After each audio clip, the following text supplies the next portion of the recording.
Welcome to this week's Nebraska Soybean Board Weekly Market Roundup, which is, of course, brought to you by Nebraska soybean farmers and their Checkoff. We're going to get the thoughts of Darin Fessler and Ben Rand here coming up in a second, break down what's been happening when it comes to the grain and the livestock markets. We'll get to them in a moment, but first, we hear this word from our sponsor.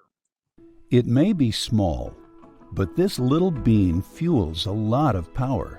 It powers a food industry as a top source of protein. It's a fuel that powers diesel engines with fewer emissions. It powers a state economy and bottom lines. And it powers the rest of the world as a top Nebraska export.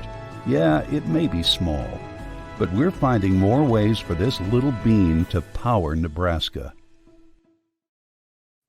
Welcome back. As I mentioned, joining me on the screen and on the radio broadcast is Ben Rand from the Home Agency and Darin Fessler with Lakefront Futures and Options. Good day to you both, gentlemen. Again, thank you for being here.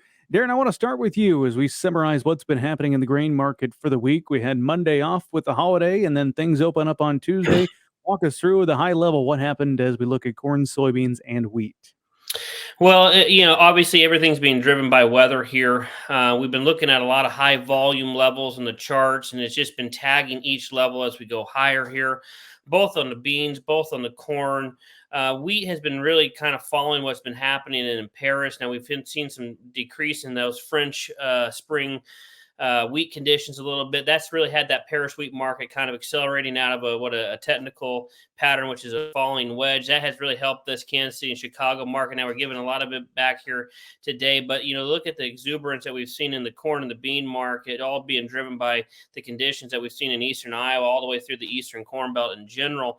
Now we're having a setback the last couple of days. Now, I've been telling clients, and even on some social media tweets I've been putting out, that the slope that we've gone up is not sustainable. So to see a corrective move lower like we've seen is probably healthy. Now, again, I think a lot of nervousness is coming into Sunday night's trade about what the models may or may not do, what the weather may or may not do as we get in the next couple of weeks entering the reproductive phases of this crop. I think these models, the materialization of these rains, if they happen, are going to be highly, highly scrutinized given the lack of demand and the overall fundamentals of the corn market right now if we don't have weather issues. All right, that's the grain side of things. Ben, get to your thoughts, particularly on the cattle and livestock front. What happened there for the week? Hogs, not much of a week for them. First 3 days of trade were virtually unchanged. Ended up closing about $1 down on the week on the nearby contract. Conversely, of what Darin had to say, the cattle market has responded very well to corn coming off of its highs late in the day today. Both the feeder cattle and the live cattle contracts were way overdue for a retracement. Put some of that stuff out like Darin does on social media, and they have been very organized in their trade on the way up with a retracement. Seems like about every 4 or 5 weeks we have a substantial retracement, and it looks like, fingers crossed, both on the live and the feeder cattle, we have broken that retracement and possibly opened up some upside potential for them, especially if, like Darin said, these rains follow through and corn continues its downward movement. The live cattle on the nearby opened up at 169.30, closed the week at 170.92 and a half, up $1.60. Nearby feeders opened up at 230.65, closed on the week up 365 at 234.30. So both great weeks for the cattle complex. Glad to see it. Glad to see that we broke out of those retracement channels and maybe opened up some upside potential. As we go back to you, get some further thoughts on your opening comments. You said that those levels were not sustainable. You were warning on social media that we'd be coming back down here. I guess share with us, why is that not a sustainable level? What were you seeing that made you say that? Well, one, because I track the high volume levels. If you get basically, once we got back above, call it 590, the next move higher was going to be at 607. Well, we tagged that, and then the next move above that would be that 623 level. So if you look at where we've progressed from, call it 490 all the way to call it 630, there was a lot of risk premium already put into this market. You could say the same thing from November beans when we were 1140 and ran it all the way past 13. I mean, there was a tremendous amount of risk premium already put in for if it does not rain, if these conditions continue to deteriorate. So at this moment here, I think the market have already priced in, hey, the conditions that are going to come out this Monday, they're not going to improve. We already know that. It's what happens the next 2, 3, 4 weeks down the road here. Do these rains somewhat materialize? Does the models get wetter here? And I think that the sustainability, when you're up 30, 40 cents here in a matter of days in corn, or even 80 cents, you have to see some type of exhaustion. And what I think has happened here, you ran into buyer's exhaustion where there was just not enough momentum to keep it going. Yeah. Ben, I want to bring you into this part of this conversation as well. I've got a graphic that you shared on Twitter. Of course, our viewers joining us on the weekly broadcast, the video version, will be able to see that chart. But for our radio audience, I guess kind of explain this chart you tweeted out and what we're looking at here when it comes to kind of the historical pattern. Well, this is what we call the seasonality of December corn. And we can see that seasonally, there are the peaks there on the 30-year, the 15-year, the 5-year indexes. Those peaks seem to always tap out in June. And it seems like every June we have a conversation about weather. In 19, it was prevent plant because of too much rain. This year, it's a problem with drought in the Eastern Corn Belt.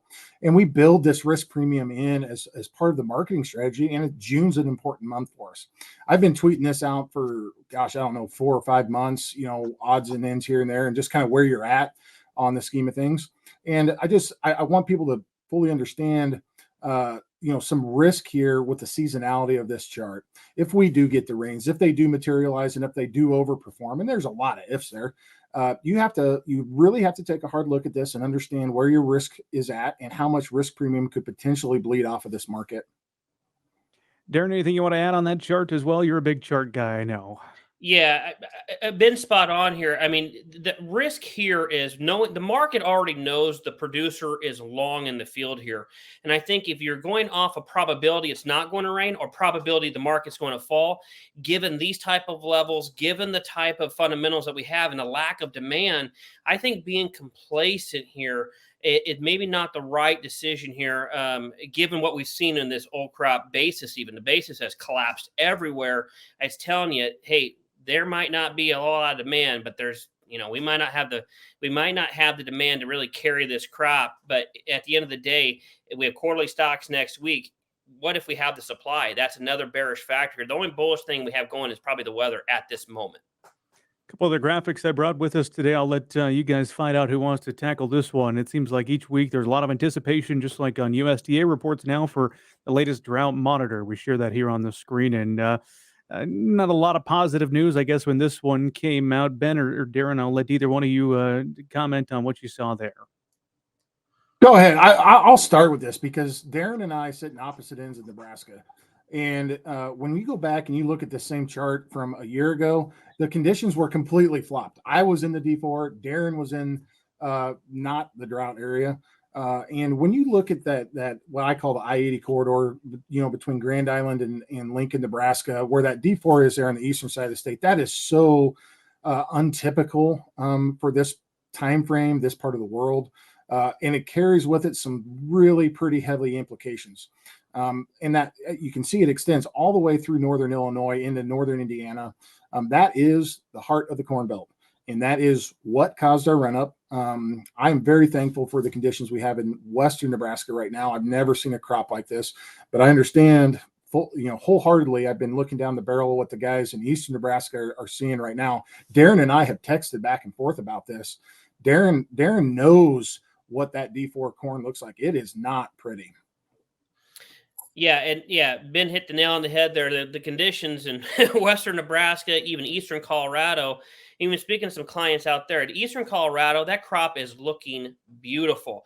If the rains continue, granted, my thing is, do the rains that are happening in the eastern Colorado, western Nebraska, do they slowly move their way eastward into western Iowa, into western Illinois in time? Does it happen too late? How much of this top end yield are we taking off? Because I do think that we've taken off the top end. I do think if conditions persist as they are right now, I think it's probably going to be a stretch to get to 160. I'm still officially at 172, but that's if it rains. There is definitely some conditions in, you could say Illinois, parts of Iowa have the best dirt in the world, but that best dirt still needs water. And that's where we are right now. So I'm not saying that we can't move higher. I could make a valid argument why we're 40 to 60 higher or lower on each side of the coin. And I think that's why there's that nervousness coming into Sunday night's trade. Want to go back, Ben, and get some of your thoughts here on the livestock front when it comes to cost of gain. Of course, that's something cattle producers keeping a close eye on. What are you tracking there this week? There's some long lingering forages, hay problems that we have had from the drought in 12 that carried over. Or I'm sorry, the drought of 22 that carried over into this year. And now we're looking at some more issues that are starting to develop in the deep south. You start looking at the Dalhart and Hereford area. Those guys should have had their wheat silage out probably 2, maybe 3 weeks ago. Have the corn going in for corn silage. Unfortunately, due to excessive rains down there, that wheat silage was never cut. It now has to be taken to grain.